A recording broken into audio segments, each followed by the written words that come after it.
Welcome back नाजरीन। कुछ हासिल ना हो या सब कुछ हासिल हो गया, इलेक्शन के ऐलान तक इस्लामाबाद में क़याम का ऐलान करने वाले खान साहब एक ही दिन में पीछे हट गए। बड़ी मुश्किल से रुकावटों को दूर करते हुए गिरफ्तारी से बचकर अपने जिस्म को पुलिस की जानिब से की गई शेलिंग के सामने पेश करके तहरीक इंसाफ का कारवा कल रात वफाकी दारुल हुकूमत इस्लामाबाद में दाखिल हुआ था। बहुत मुश्किल हालात थे, इसमें कोई शक नहीं है, मगर चेयरमैन तहरीक इंसाफ ने कल वली खान इंटरचेंज के मकाम पर अपने कारकुनों से खिताब करते हुए जोशील अंदाज में कहा था कि हम हर सुबह इस्लामाबाद पहुंचेंगे और नए इलेक्शन से हमने तहलील करने के ऐलान के बगैर वहां से नहीं उठेंगे। खान साहब का क्या कहना था, पहले आइए वो आपको सुनवा देते हैं। चौक की तरफ निकलेंगे और जब तक ये इम्पोर्टेड हुकूमत इलेक्शन का ऐलान नहीं करती, हम इंशाल्लाह डी चौक पे बैठे रहेंगे।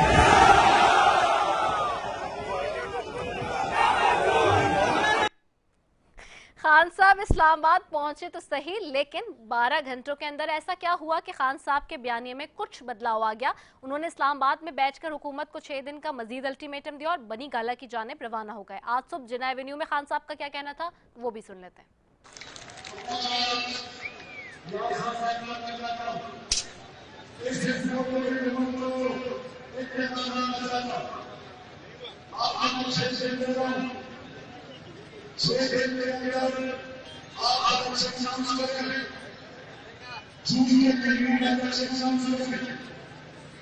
और असेंबली डिसॉल्व करेंगे।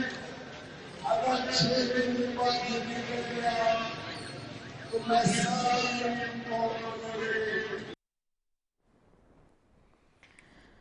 जी अब सवाल ये कि आखिर क्या वजह बनी कि धरना दिए बगैर खान साहब वापस चले गए हैं और खान साहब किसके इशारे के मुंतज़िर थे और वो इशारा क्या मिल चुका है। और फिर तहरीक इंसाफ अपने मार्च में अवाम की जिस तादाद उम्मीद कर रही थी वो भी साथ थी, मगर उसके बावजूद दूसरी जानिब कबल इस वक्त इलेक्शन की बातें दोबारा हुकूमत के हल्कों में शुरू हो गई हैं। राना सनाउल्लाह ने आज एक निजी चैनल से बात करते हुए बताया कि इलेक्शन का फैसला इत्तेहादियों से मिलकर करेंगे और वज़ीर आज़म शहबाज शरीफ ने भी आज कौमी असम्बली में खिताब करते हुए कहा कि पार्लियामेंट मिलकर ही फैसला करेगी कि इलेक्शन कब होने हैं। वज़ीर आज़म शहबाज शरीफ का क्या कहना था, आइए वो भी आपको सुनवा देते हैं। हमें शफाफ इलेक्शन कराने हैं, कब कराने हैं ये ऐवान फैसला करेगा, ये ऐवान फैसला करेगा। और जब तक ये कोलिशन गवर्नमेंट चाहेगी हम दिन रात मेहनत करके मसाइल को हल करेंगे। इस हुकूमत की जो मियाद 1 साल 2 महीने है, इमरान खान न्याजी किसी भूल में न रहना। जी अब सवाल ये है कि क्या कबल अज़ वक्त इलेक्शन की हवा चल पड़ी है और क्या हुकूमती इत्तेहादी कबल अज़ वक्त इलेक्शन के लिए तैयार हो गए हैं।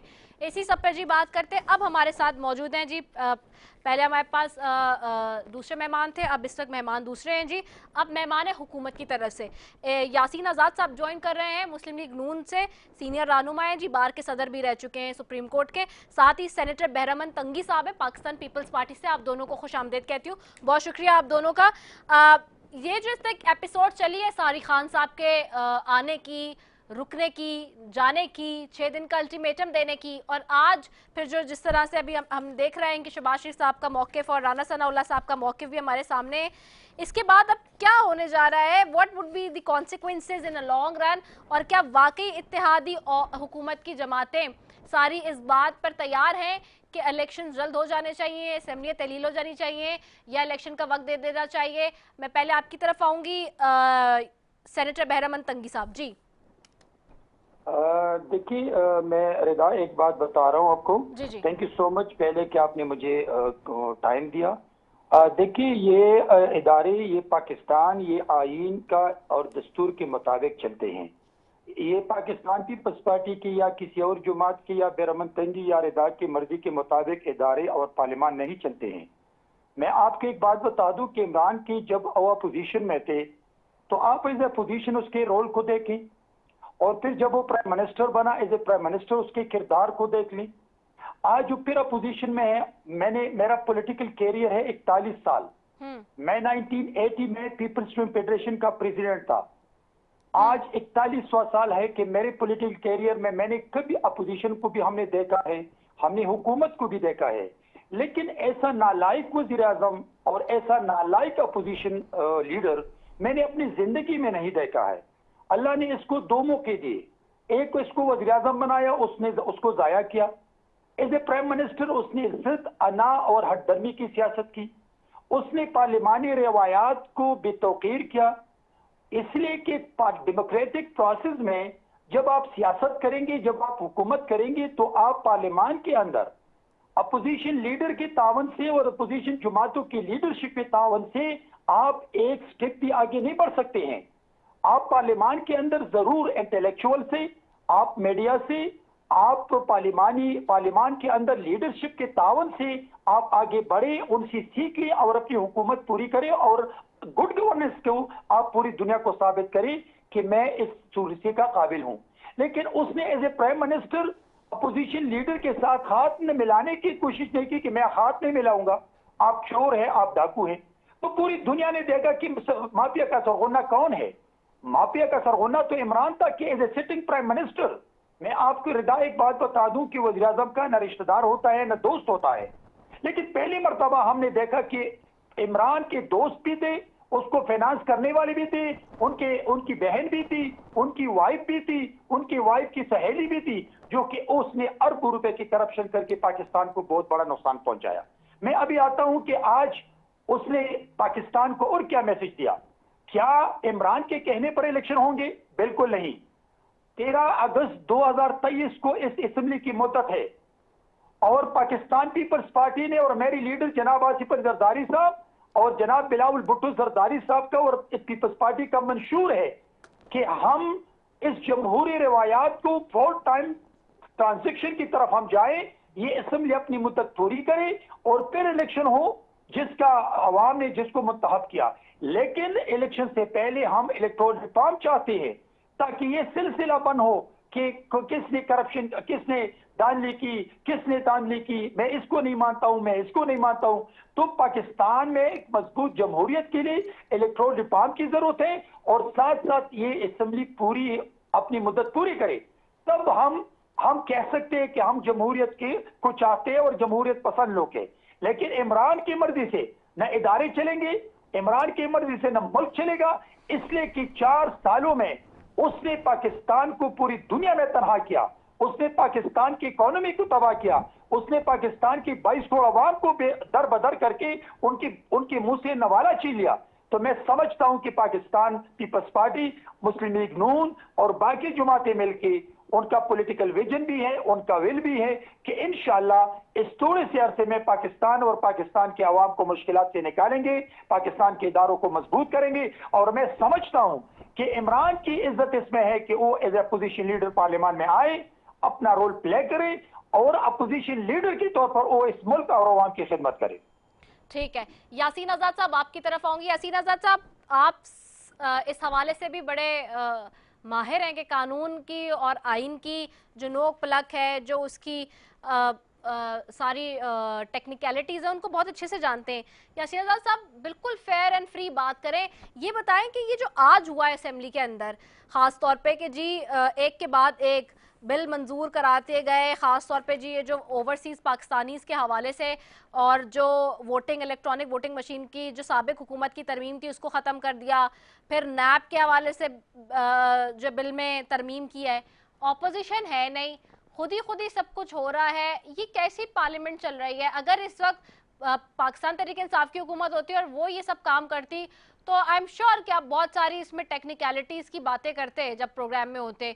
तो ये आज आपकी हुकूमत ऐसे काम कर रही है, खुद ही सारी चीज़ें कर रही है, ये क्या ठीक हो रहा है? प्लस इलेक्टोरल रिफॉर्म्स की बात आपकी जमात की तरफ से आई। सबसे पहले आपकी जमात ही कहती है, आपके कायदे कहते हैं मियां नवाज शरीफ और उनकी साहबजादी मरीम नवाज साहिबा कि जी फेयर एंड फ्री इलेक्शन होने चाहिए पाकिस्तान के अंदर। तो फेयर एंड फ्री इलेक्शन कराने के लिए कोई तो रिफॉर्म्स चाहिए थे ना। ये तो एक रिफॉर्म्स की तरफ पहला कदम था साबका हुकूमत का, क्या इसको भी रिवोक करना या रोल बैक करना ठीक है? देखें, सबसे पहली बात जो मैं आपके प्रोग्राम के हवाले से कहना चाहता हूँ वो ये कि इमरान खान साहब ने जो लॉन्ग मार्च किया, लॉन्ग मार्च से पहले यासीन मलिक की एक बीवी ने और उसकी छोटी सी नन्ही मन्नी प्यारी सी बच्ची ने इमरान खान से इस बात की अपील की कि अपने 2 दिन के लिए धरने को या लॉन्ग मार्च को आप मुलतवी कर दें, चूँकि यासीन मलिक को इंडिया की सुप्रीम कोर्ट, इंडिया की कोर्ट जो है वो सजा देने के लिए तैयार बैठे हैं। आपने देखा होगा कि पहले जब चाइना का प्रेसिडेंट आ रहा था तो आप धरने में चले गए, और अब जब यासीन मलिक का जजमेंट आने वाला था आप लॉन्ग मार्च में चले गए। और पाकिस्तान के हर चैनल की, हर एक की ये खबर होनी चाहिए थी कि यासीन मलिक के साथ जो उनको उम्र कैद की सजा दी गई, हम उसकी मजम्मत करते हैं या प्रोटेस्ट करते हैं। आपने उस खातून की और उस बच्ची की फरियाद को नहीं सुना, और आपने जो है लॉन्ग मार्च और धरना देने के लिए आगे, धरना देने की पोजीशन में आप इसलिए नहीं थे कि आपके पास कोई बंदोबस्त था नहीं।